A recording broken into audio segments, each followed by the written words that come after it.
A sane person will ask themselves why did the day a child go missing is not the same day the child was reported missing. Here's why. In a few short clips, Projects and Castellanos is going to solve the mystery of what really happened to Naziah Harris on January 9, 2024. First, we're going to lead off with the mystery.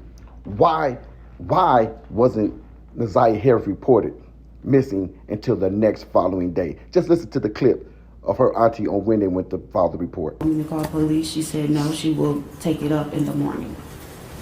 Okay.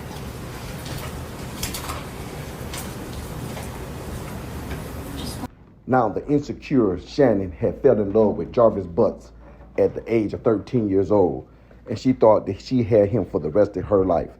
But as time went on, her niece began to grow. As she became 13 years old, Shannon found herself in direct competition with her niece for the affection of her baby daddy. She knew her baby daddy liked girls around the age of 13. He had been convicted of that on other occasions and been accused of that on other occasions. She found herself in direct competition with her niece. And that's why on January 9th, when she came up missing, she did not immediately look for her. But did Shannon know where Naziah was at the time? We're going to see right here. And the other location would be on Grashford and Connor. And what were those locations? Those are the auto repair shop. Okay. Would you ever know Naziah to help Jarvis Butts at his shop? Yes, he will call me and say, hey, if I can get our daughter and Naziah to come and work up at the shop. And I would say, let me ask my mom first regarding Naziah. Okay. And which daughter of yours would that be? That would be my oldest, Janiyah. Okay. Would you ever know Naziah to go to Jarvis's shop alone? No.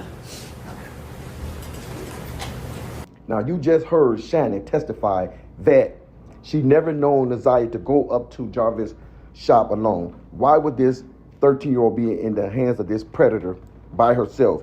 But wait, in another turn of events, you will find out that Shannon actually did know that Naziah was there on that day because she had asked Shannon for permission. And why didn't Shannon never mention this to the police? And why did Shannon never go up to that shop to search for that girl? She wanted her competition gone. Now, on January 9th, 2024, the day Naziah Harris went missing, this is a text message from Shannon to Jarvis Butts asking him, do he still need her niece to come up to the shop and help clean up? Because Naziah had asked her to ask Jarvis, do he still need me? Listen to this clip. I do remember this message. Okay. And did you send that message? Yes. Okay. And what did the message say? Tilla said, do you still need her too?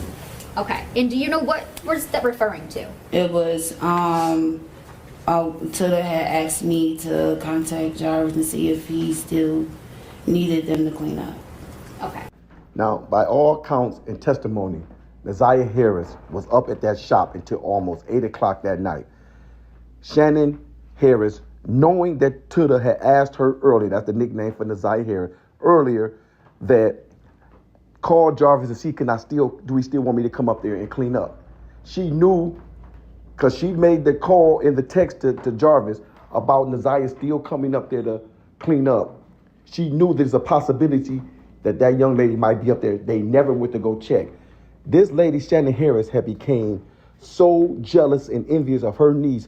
She knew that Jarvis was looking at her, grooming her, and maybe even already having encounters with her, that she allowed this to play out the way it played out.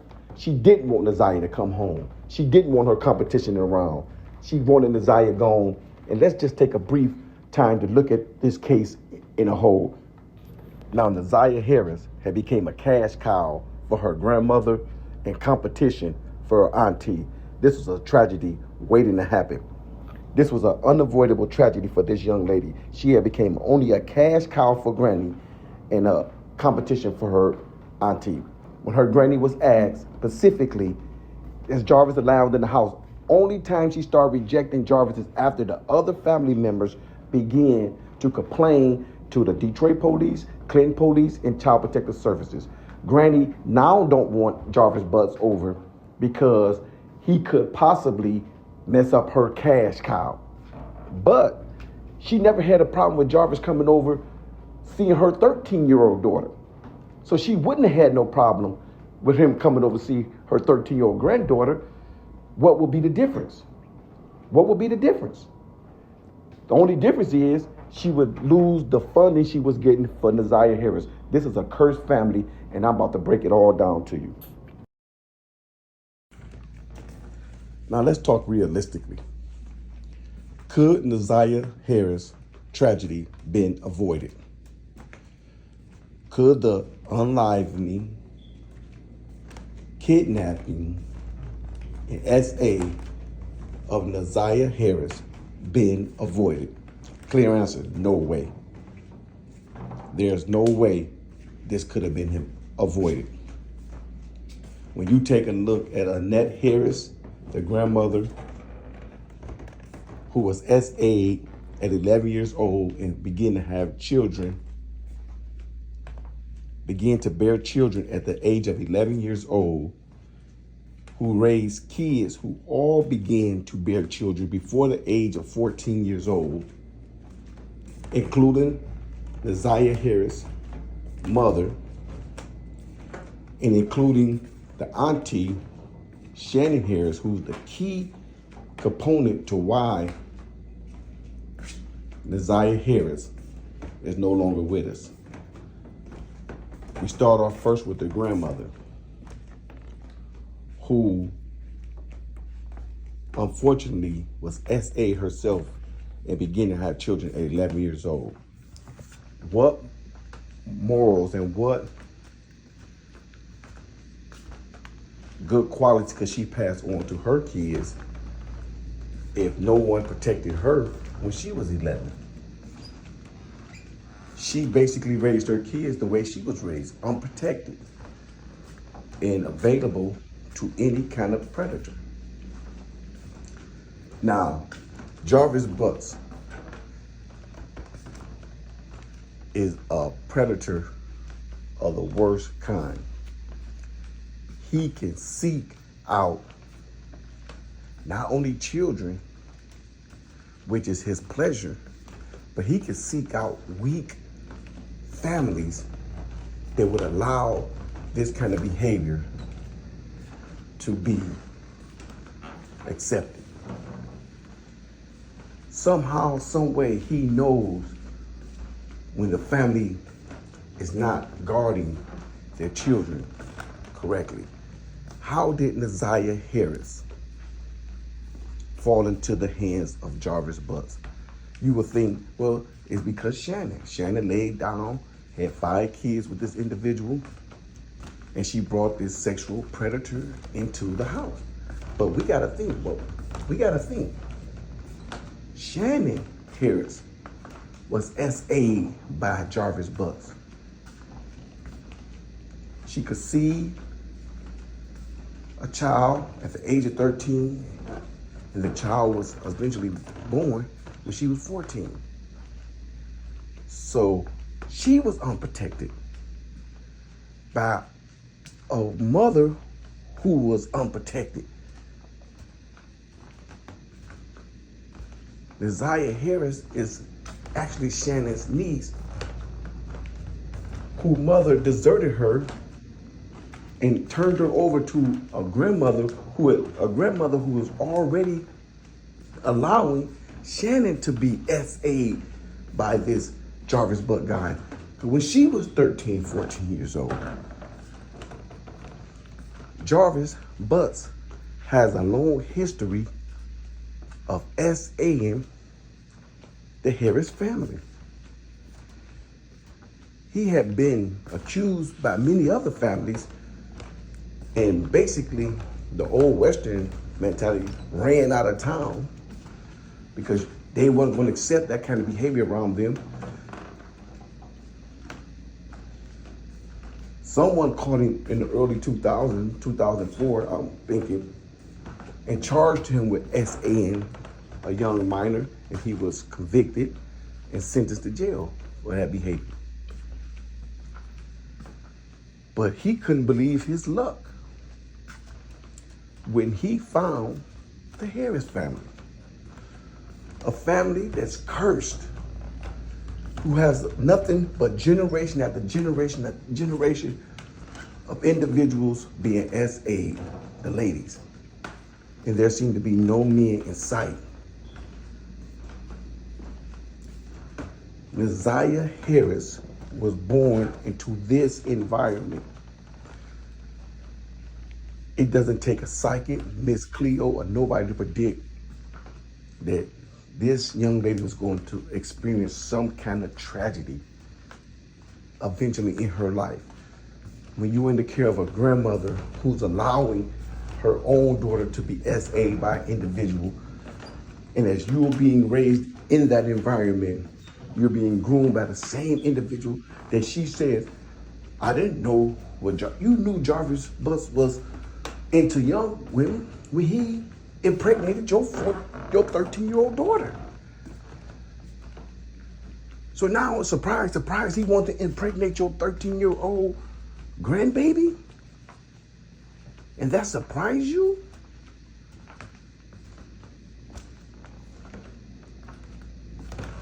During the coverage of this story about Messiah Harris, I was essentially attacked by this family. Not physically, but verbally. Harassed. Told to get away. What are you doing? You're filming us. Dude, get away from us. Just think if they had that same energy when Jarvis Buzz first came around Shannon. Shannon may not be the most attractive young lady in the world, but if somebody would have loved her, installed morals in her, Jarvis Butts would have never been able to prey upon her. And by preying upon her, he was locked into the Harris family and the multiple children that was at his disposal. Annette Harris and Shannon Harris were both victims of SA. So how were they going to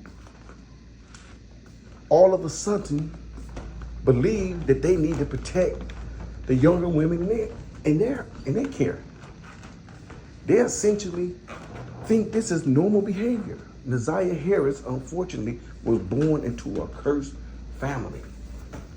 She had zero to no chance of avoiding some kind of tragedy during her upbringing.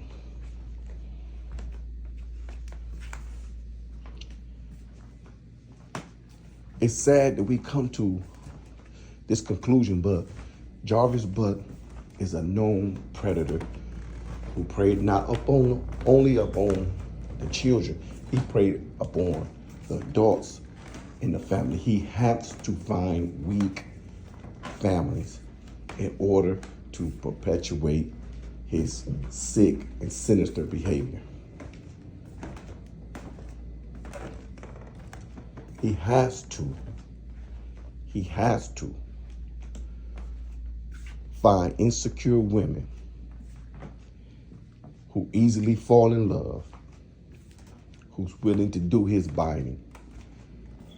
I tell you this because I know a true story that rocked the Michigan Department of Correction in the way visiting is handled, in the way visitor applications are handled.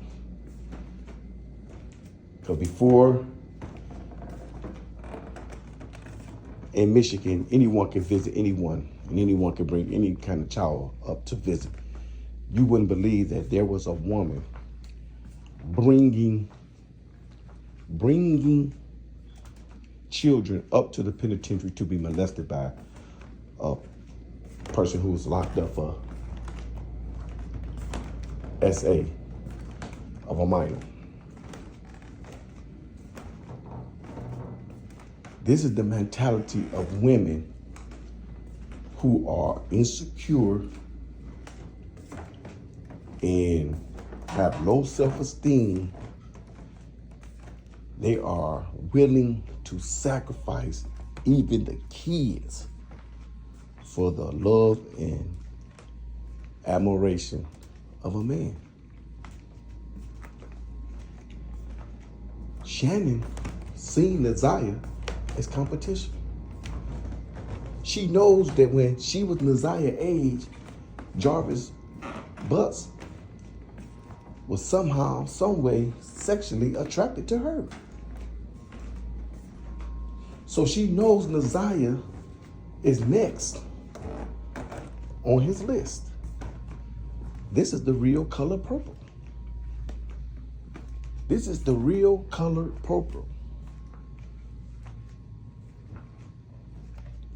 Where you would not believe that instead of Shannon protecting Naziah, noticing the same things that she went through with Jarvis Buzz at her age, she became competition. There are people who have suggested that Shannon knows where Naziah at. Shannon needed Naziah gone. Shannon needed Naziah out of her life. Shannon was thinking, Naziah is taking my man.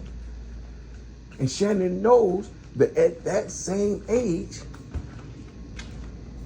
she had fell in love with Jarvis Butler. Shannon said, let's wait till the next day to find Naziah. Shannon and her mother said, let's wait till the next day to find Naziah. Shannon wanted Naziah gone. Shannon said Naziah had become competition. My niece is stealing my admiration. My niece is stealing my attention. My niece is stealing my baby daddy. She didn't care for Naziah anymore as much as any woman in competition over a man no longer sees that other woman as a woman, but as potentially stealing the love that is set aside for me. It ain't hard to see if you just take the clues, just take a look into the stories. Shannon said, let's wait till tomorrow to look for Naziah. And she never ever said, I think she's at Jarvis Butts' workplace, his auto shop. But yet she had a text message saying things about Naziah was going to meet with Jarvis Butts, and if it's okay if she goes up there to clean. If she knew that Naziah was going up there to clean, why did she never, ever go up there and search for her? Shannon was embarrassed. She knew what was going on. She had plenty of accusations from her other family members. She began to talk bad about anyone who suggested that something inappropriate was happening at that house. She began to stir the water, muddy the water by saying such and such is just being messy, saying that Jarvis is touching kids over here. But instead of investigating it, keeping Jarvis away, she was so madly in love, she was willing to let Jarvis have his fun if he just would give her a minute or two of his time. It was okay if he was just doing the little things that she know him to do. Naziah Harris was born into a satanic, cursed family that was ready to sacrifice her in order to bring love, which they think is love, into their life. It's unfortunate that we're here today. We're going to stay on top of this story. And I'm just giving you insight after insight so you can awaken yourself to say, hey, you're right. Nothing seemed right about that situation. Family members are being, any family member that says anything about Jarvis Buzz is being told, stay away. You're just keeping up trouble. And now they get to the day where they want to attack the journalists who covering the story. Isaiah Harris didn't have a chance in hell of escaping some kind of tragedy, being in the care of Shannon Harris and Annette Harris.